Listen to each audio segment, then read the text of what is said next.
여러분 반갑습니다. 대원교회 온라인 제자훈련 예수님의 마음을 닮아가는 삶. 지금 세 번째 레슨 하고 있고요. 세 번째 레슨의 주제는 예수님의 은혜를 경험하기고, 오늘이 이제 마지막 시간입니다. 오늘 다섯 번째 시간 제목은 넉넉한 은혜입니다. 하나의 어떤 그 상황을 제시하면서 오늘 이 다섯 번째 관은 시작이 되어집니다. 대략 한 6명의 승객이요, 비행기를 타고 하늘을 날아가고 있습니다. 그런데 비행을 하던 중에 얼마 후 엔진에서 갑자기 불길이 일어납니다. 그리고 조정사가 조정실에서 나오면서 황급하게 이런 소리를 칩니다. 비행기가 곧 충돌합니다. 낙하산으로 탈출해야 합니다. 이렇게 이야기를 합니다. 비행기에 있던 승객들은요, 낙하산이 어디 있는지 알 수도 없어요. 그런데 참 다행스러운 건 조종사는 낙하산이 어디 있는지 잘 알고 있고요. 그 낙하산을 꺼내어서 한 사람 한 사람에게 나누어 줍니다.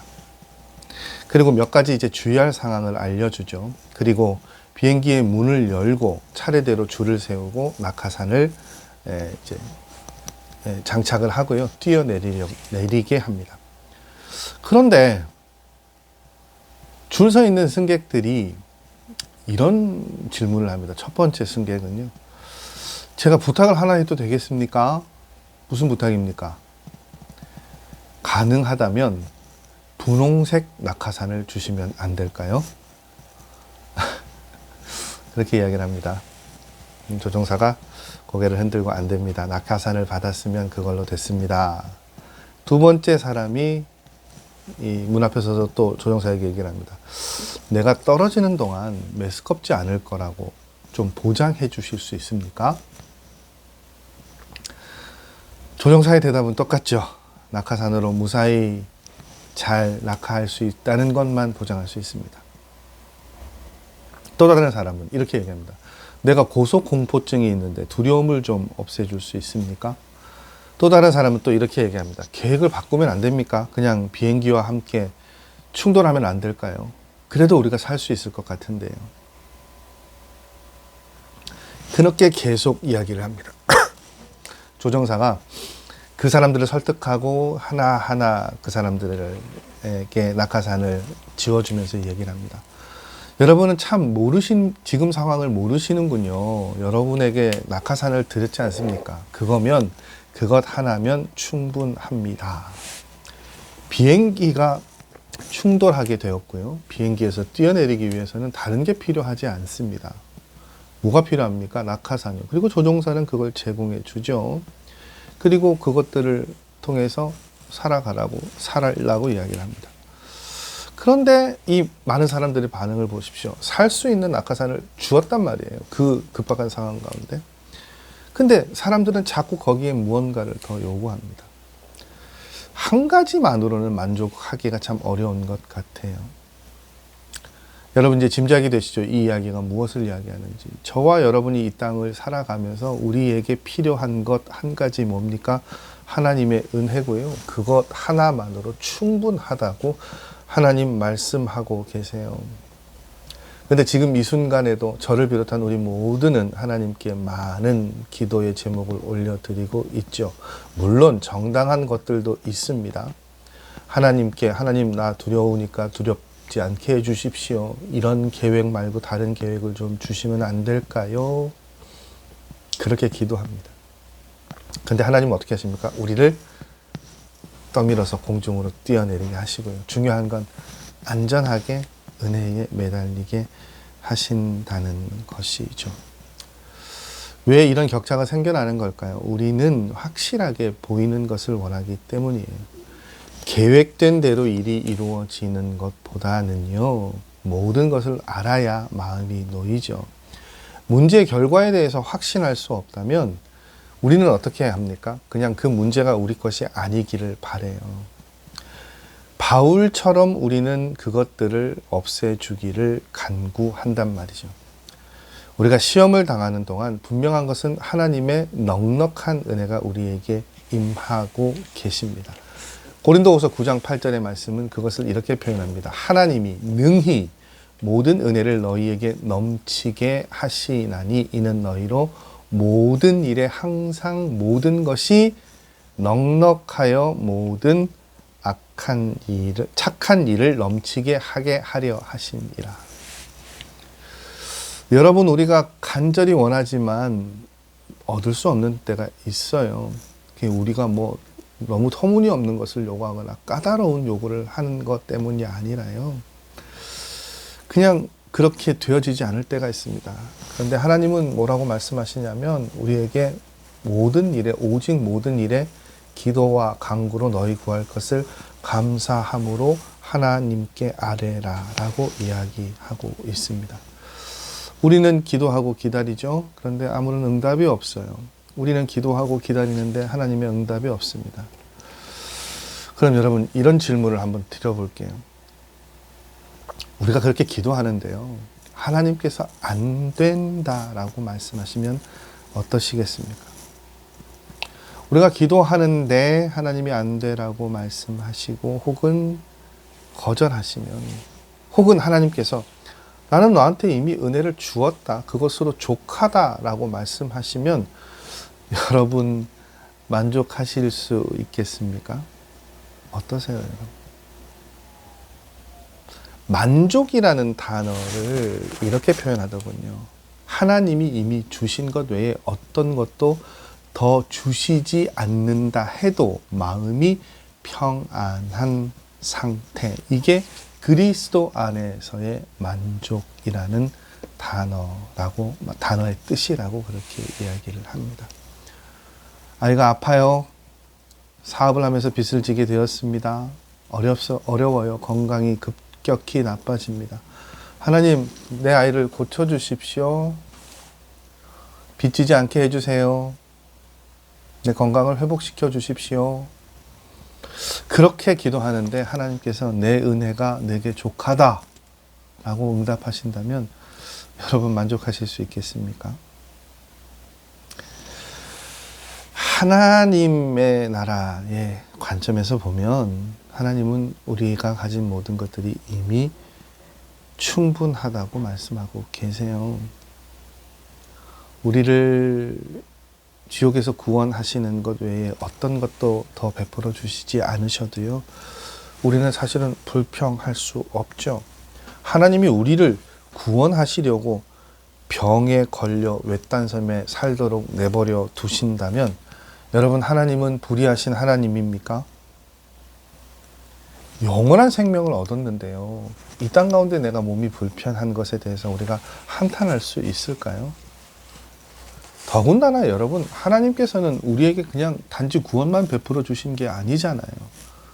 우리가 가지고 누린 모든 것, 우리는 구원을 받았을 뿐만 아니라 풍성한 하나님의 은혜들을 경험하고 있어요.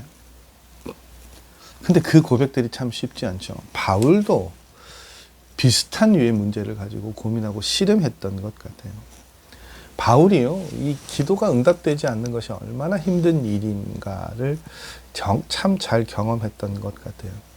고린도후서 12장 7절의 말씀을 보면 그 유명한 이 표현이 등장하잖아요. 바울의 기도 가운데 내 몸에 가시라는 표현이 등장하죠. 이 가시가 무엇인지 모르겠습니다만 정확하게 무엇을 지칭하는지 알 수 없죠.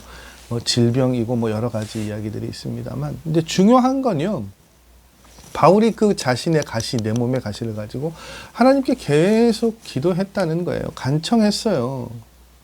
여러분, 우리도 마찬가지지 않습니까? 우리의 그게 육체의 가시이건 어떤 것이든 간에 우리 안에 아주 오랫동안 기도해온 문제가 있어요.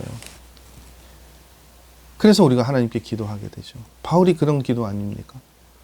계속 시급하고 간절한 자신의 몸의 가시. 그래서 하나님의 도우심이 필요합니다 라고 기도했던 거예요. 여러분, 바울의 이 기도가 또 혹은 바울의 고통이 가벼운 것입니까? 아니요. 뼛속 깊이 찌르는 듯한 아픔이라고 그렇게 표현되어지잖아요. 그래서 바울이 그걸 계속해서 기도합니다.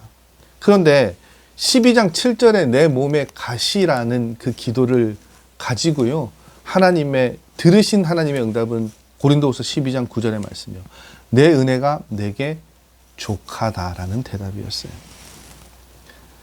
여러분, 우리가 기도가 응답되어지거나 예수님의 임재를 경험하는 것이요, 우리의 모든 고통을 잊고 그 고통에서 벗어나는, 불교에서 이야기하는 해탈과 같은 그런 종류의 것이냐? 그것이 아니에요.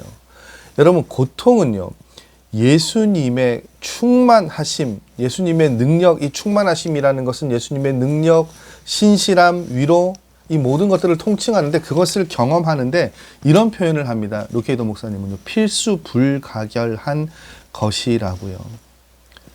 그래서 하나님의 말씀은 우리가 하나님의 고난에 참여할 것이라고 가르치고 계십니다. 예수님 그렇게 고통스러운 삶을 당하셨어요. 그리고 그 모든 것들을 다 경험하셨습니다. 그리고 우리에게도 그 고통이 임할 것이지만 그 고통 가운데 어떻게 해요? 함께 하실 것이라고요. 그리고 야고보서 1장 2절에서 4절 말씀은 그 고통을, 시련을 어떻게 해요? 시련을 인내를 만드는다고 말씀하고 계시죠.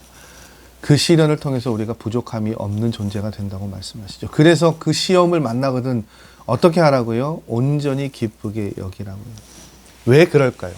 여러분, 하나님께서 바울이 기도했던 그 시험거리를 제거해 주셨으면 바울이 하나님의 은혜를 깨닫는데 훨씬 더 많은 시간이 걸렸거나 아니면 깨닫지 못했을 수도 있어요. 여러분, 배가 고파야 음식의 중요함이나 가치를 알고 있는 것처럼 바울은 지금 자신의 가지고 있는 여러 가지 고난들 때문에요, 어떻게 해요? 은혜를 더 깨닫게 된단 말이죠. 없었으면 모를 거예요. 여러분, 우리도 바울처럼 기도하죠. 하나님, 이거 좀 없애주십시오. 왜 시험을 없애주지 않으십니까? 여러분, 우리 그렇게 기도하잖아요. 하나님, 나 저 사람 너무 미운데요. 왜 저 사람 그냥 내버려 두십니까? 그렇게 이야기할 때가 있어요. 여러분, 우리 이렇게 기도하잖아요. 하나님, 나는 내 이런 모습이 너무 싫어요. 이러한 성품이 너무 싫어요. 근데 왜 바꿔주시지 않습니까? 하나님, 왜 나를 치료해 주시지 않습니까? 하나님, 나도 은사가 있고 싶어요. 재능이 있고 싶어요. 그 재능을 가지고 좀 살았으면 좋을 텐데 왜 저한테는 그런 걸 주시지 않았습니까? 그럼 우리가 그렇게 기도할 때가 있어요. 중요한 것은요, 여러분, 그것을 통해서 어떻게 우리는 더 깊은 하나님의 은혜를 경험하게 된다는 것이죠. 더 나아가서요, 여러분, 하나님은 우리에게 안 되라고 말씀하실 모든 권리를 가지고 계시는 분이에요. 여러분, 다시 처음의 이야기로 돌아갑니다. 낙하산이 튼튼하잖아요.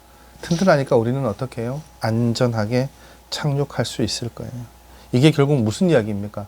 여러분, 하나님의 은혜는 충분합니다.